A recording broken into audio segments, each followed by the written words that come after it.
I'd like to thank Yannick and Carlos for inviting me to join today's event. And while I obviously regret I can't join you in person today, it'd be a lot nicer, I still wanted to make sure that I sent along this short video as a note of thanks for all the work that you're doing.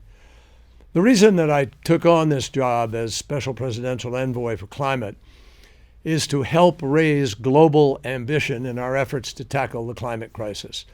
We are in much greater trouble than a lot of people want to admit, and we absolutely need to keep the Paris Agreement's 1.5 degree goal on the table. We need to keep it alive, and we must make significant investments in adaptation to cope with the climate change that's already happening, and of course, to try somehow to invoke environmental justice to protect poor and vulnerable people.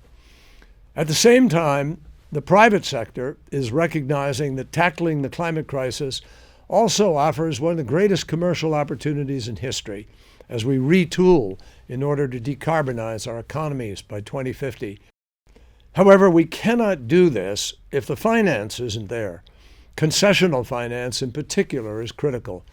Finance provided on terms below market makes it possible to de-risk new technologies, to boost private investment, to pioneer new approaches, pilot new ideas, demonstrate new concepts, and help build up the resilience of the poorest communities.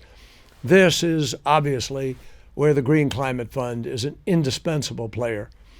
Only a few days ago, the administration announced that it will be asking Congress in this budget for $1.25 billion in new funding for the Green Climate Fund in the next budget cycle.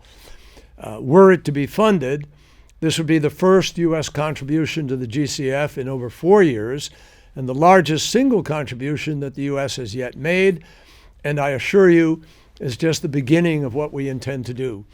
This contribution will go a good way toward paying down on our $2 billion outstanding pledge, and President Biden knows we need to contribute going forward, and even now we have started to consider exactly how to provide scaled-up resources to the GCF.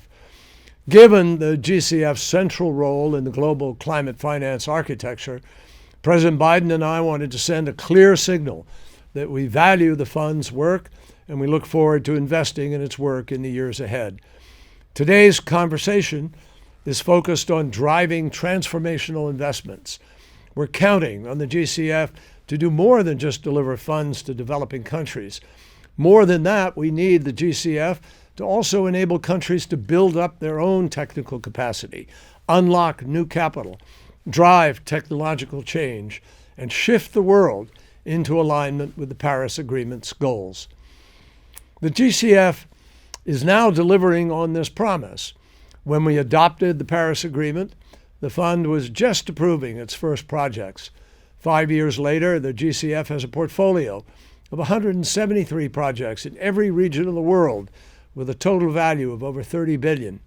Many of these projects are enabling countries to put new ideas to work and to scale up existing ideas. For example, the GCF has partnered with a U.S. entity to support off-grid solar power in East Africa through the world's first climate change fund targeting low-income populations in developing countries.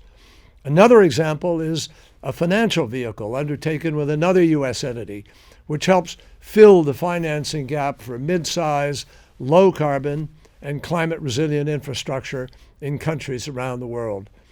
But we need even more innovation.